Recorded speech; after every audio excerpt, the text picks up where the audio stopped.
All right, so we were on the page where we had our notes for food chain, food web, and now we are going to add to it energy pyramid. The energy pyramid is a diagram that shows the loss of energy from one trophic level to the next.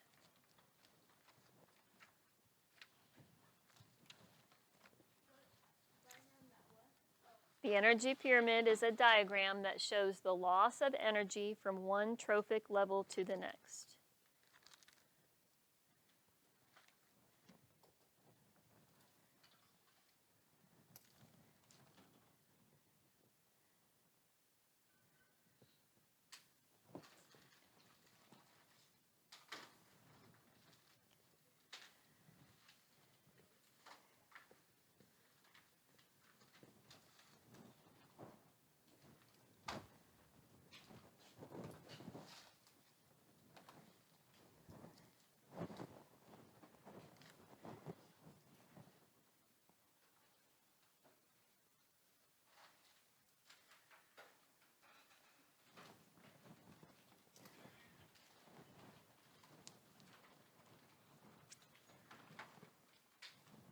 Oh, wait, and don't highlight. We're going to highlight in a minute, but we've got some stuff to write, so hang on.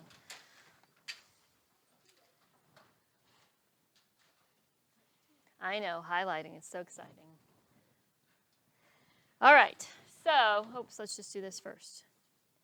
All right, before you write anything, listen to my melodious voice for just a second. What is this an example of? Food web or? Energy transfer or? Food chain. Okay, so food web, food chain. Well, of course you would say that. So I've got, it's 1 to 2 now. Food chain. 3 to 1. What other votes do we have? Okay, hang on. All right. Here's the choices. Number 1, food web, hold up a 1. Number 2, food chain, hold up a 2. Let me see. 1, no, you can't hold up both.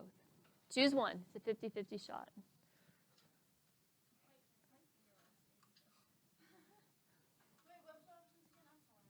Number 1, food web. Number 2, food chain. When we think of a web, we think of something really complicated, lots of strands of little spider silk going in every direction. This is a linear path of energy transfer, so this is a food chain. Go ahead and write the food chain down, but we're going to put some stuff underneath it.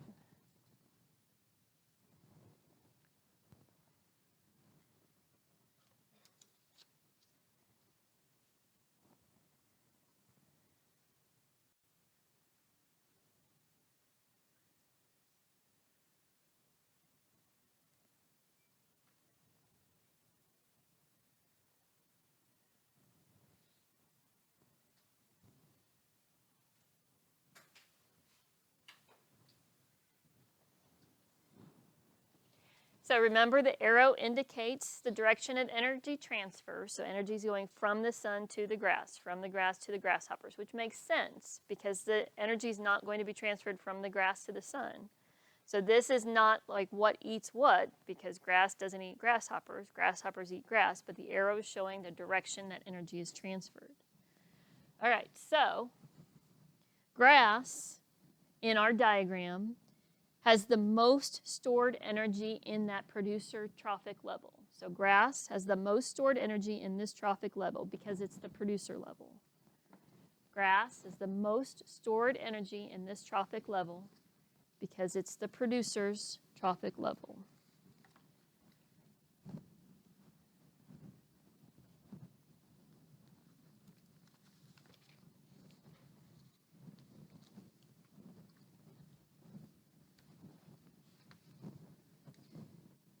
The hawk has the least stored energy in this trophic level, and in this case, it's going to be a tertiary consumer or an apex consumer if you think back to our food web, food chain activity from last week.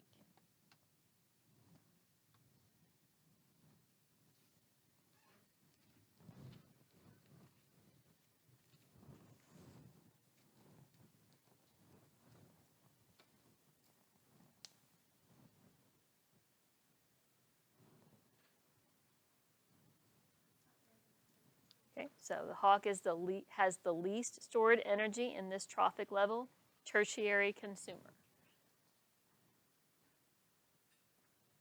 The hawk has the least stored energy in this trophic level. It's a tertiary consumer.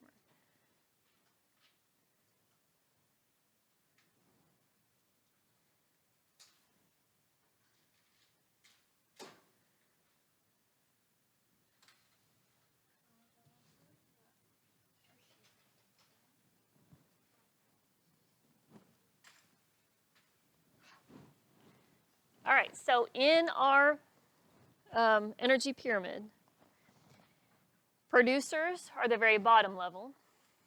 Then we have primary consumers. Primary means first. Secondary consumers, tertiary consumers. So producers are the ones that are able to make their own food. They're the autotrophs that takes the sun's energy or the chemicals from the environment and are able to convert that into food for themselves and for others. Consumers are always going to be something that has to eat something else in order to get its food, in order to get its energy. Primary consumers are going to be ones that just eat producers, but secondary, tertiary, wherever you have above that, that's going to be consumers that can eat both consumers and producers. Notice the shape of the pyramid. It's getting smaller as we go up each one of those levels. That's because of all of the energy that's within these levels. Some energy is lost. So we are not super efficient in that we can pull all of the energy from what we eat out of what we eat. We're going to lose some of that energy through that process. And as it turns out, only 10% of the stored energy that's available makes it to the next level. So all of the energy that producers are able to create and to store, waiting for something to eat them, 90% of that energy is lost and only 10% is transferred on to the primary consumers. Of all of the energy in the primary consumers have within their body mass, 90% of that's lost and only 10% make it to the secondary consumers. So as we go up this pyramid, another thing that we notice is that there's tons of producers, lots and lots and lots of these guys.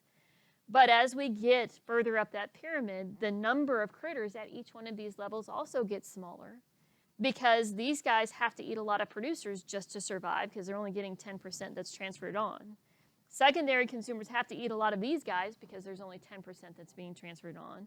Tertiary consumers have to eat tons of stuff below them because they're only getting 10% of that energy from those levels. They're not getting the same amount of energy. So on our food web food chain, a lot of people had their apex predator kept dying out on them. Well, that's because they're not getting a lot of energy that's being transferred up unless you have enough of the right connections between those critters. So on our diagram, we are going to indicate the fact that 10% of energy is transferred to each trophic level, 90% is lost. 10% of energy is transferred to each trophic level, 90% is lost.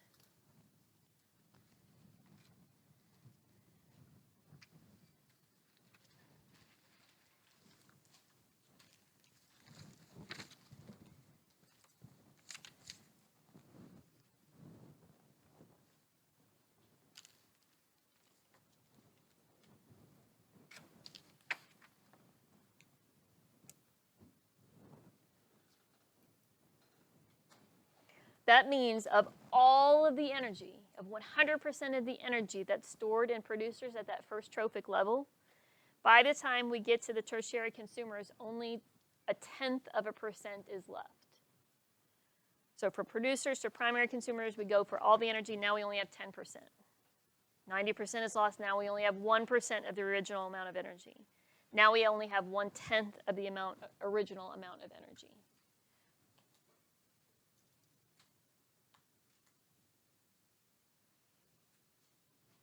Right. Oops, I guess you probably need that too. There we go. Only 10% of energy is transferred to the next trophic level.